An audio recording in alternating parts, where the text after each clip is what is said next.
ವಾತ ಪ್ರಕೋಪ ಶಮನ ಮಾಡುತ್ತೆ ಈ ವಾಯು ಸುರಭಿ ಮುದ್ರೆ.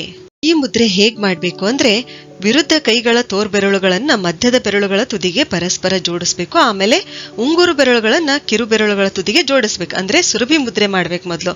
ಆಮೇಲೆ ಏನ್ ಮಾಡ್ಬೇಕು, ಅಗ್ನಿ ತತ್ವದ ಹೆಬ್ಬೆರಳನ್ನ ವಾಯು ತತ್ವದ ತೋರ್ಬೆರಳಿನ ಬುಡಕ್ಕೆ ಹಚ್ಚಬೇಕು. ಆವಾಗ ಏನಾಗುತ್ತೆ, ಇದು ವಾಯು ಸುರಭಿ ಮುದ್ರೆ ಆಗುತ್ತೆ. ಈ ಮುದ್ರೆ ಮಾಡೋದ್ರಿಂದ 3 ದೋಷಗಳು ವಾತ ಪಿತ್ತ ಕಫ ಇವು ಬ್ಯಾಲೆನ್ಸ್ ಆಗುತ್ತವೆ. ಈ ಮುದ್ರೆ ಮಾಡೋದ್ರಿಂದ ಅಸಿಡಿಟಿ ತಕ್ಷಣ ಕಡಿಮೆ ಆಗುತ್ತೆ. ಮೂತ್ರಾಶಯಕ್ಕೆ ಸಂಬಂಧಪಟ್ಟ ರೋಗಗಳು ಶಮನಗೊಳ್ಳುತ್ತವೆ. ಈ ಮುದ್ರೆ ಮಾಡೋದ್ರಿಂದ ವಿಸರ್ಜನಾಂಗ ವ್ಯೂಹ ಸರಿಯಾಗಿ ಕಾರ್ಯನಿರ್ವಹಿಸುತ್ತೆ. ದೇಹದಲ್ಲಿ ದ್ರವಗಳ ಚಲನೆ, ಫ್ಲೂಯಿಡ್ಸ್ ಏನಿದಾವಲ್ಲ ಅವುಗಳ ಚಲನೆ ಮತ್ತು ಫಿಲ್ಟ್ರೇಷನ್ ಅಂದ್ರೆ ಅವುಗಳ ಸೋಸುವಿಕೆ ಕ್ರಿಯೆ ಅದು ಸರಿಪಡಿಸುತ್ತದೆ.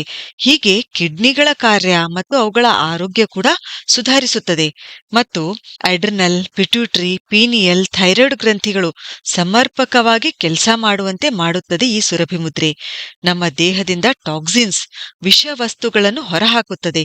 ನಮ್ಮ ದೇಹವನ್ನು ಡಿಟಾಕ್ಸಿಫೈ ಮಾಡುತ್ತದೆ. ಈ ಮುದ್ರೆ ಜೀರ್ಣಕ್ರಿಯೆ ತೊಂದರೆಗಳನ್ನು ಸರಿಪಡಿಸುತ್ತದೆ. ನಮ್ಮ ಜೀರ್ಣಾಂಗ ವ್ಯೂಹವನ್ನು ಬಲಶಾಲಿಯಾಗಿ ಮಾಡುತ್ತದೆ. ಈ ಮುದ್ರೆ ಮಾಡೋದ್ರಿಂದ ನಮ್ಮ ದೇಹದ 3ನೇ ಚಕ್ರ ಮಣಿಪುರ ಚಕ್ರ ಇದು ಉತ್ತೇಜನಗೊಳ್ಳುತ್ತದೆ. ಈ ಮಣಿಪುರ ಚಕ್ರ ಏನಿದೆಯಲ್ಲ ಇದು ಸೃಜನಾತ್ಮಕತೆ ಮತ್ತು ಸ್ವಪ್ರತಿಷ್ಠೆಗೆ ಸಂಬಂಧಿಸಿರ್ತಕ್ಕಂಥ ಚಕ್ರ. ಕ್ರಿಯೇಟಿವಿಟಿ ಹೆಚ್ಚುತ್ತದೆ. ಆಮೇಲೆ ಈ ಮುದ್ರೆ ಮಾಡೋದ್ರಿಂದ ತಾಯಿಯ ಎದೆ ಹಾಲು ಕೂಡ ವೃದ್ಧಿಸುತ್ತದೆ. ಈ ಮುದ್ರೆಯು ನಮ್ಮ ದೇಹದಲ್ಲಿ ಹಾರ್ಮೋನ್ಗಳನ್ನು ಕೂಡ ಬ್ಯಾಲೆನ್ಸ್ ಮಾಡುತ್ತದೆ. ನಮ್ಮ ದೇಹದ ಪಂಚಭೂತಗಳನ್ನು ಕೂಡ ಬ್ಯಾಲೆನ್ಸ್ ಮಾಡುತ್ತದೆ. ಹೀಗೆ ಇವುಗಳನ್ನು ಸರಿದೂಗಿಸಿ ನಮ್ಮ ಆರೋಗ್ಯ ಸುಧಾರಿಸಿ ನಮ್ಮಲ್ಲಿ ಸಂತೋಷ ಹೆಚ್ಚಿಸುತ್ತದೆ. ಇಷ್ಟೆಲ್ಲ ಉಪಯೋಗ ಹೊಂದಿರೋದ್ರಿಂದಲೇ ಇದನ್ನು ಕಾಮಧೇನು ಮುದ್ರೆ ಅಥವಾ ಇಚ್ಛಾಪೂರ್ತಿ ಮುದ್ರೆ ಅಂತ ಕರೀತಾರೆ. ಈ ಮುದ್ರೆ ಮಾಡೋದ್ರಿಂದ ಕೂಡ ಏನಂತಂದ್ರೆ, ಸುರಭಿ ಮುದ್ರೆ ಮಾಡೋದ್ರಿಂದ ಸಿಗ್ತಕ್ಕಂಥ ಎಲ್ಲಾ ಲಾಭಗಳು ಸಿಗೋದ್ರ ಜೊತೆಗೆ ವಾತ ಪ್ರಕೋಪದ ತೊಂದರೆಗಳೇನಂತಂದ್ರೆ ಇಲ್ಲಿ ಶಮನಗೊಳ್ಳುತ್ತವೆ. ಚಂಚಲತೆ ಕಡಿಮೆಯಾಗಿ ಮನಸ್ಸಿನ ದೃಢತೆ ಹೆಚ್ಚುತ್ತದೆ.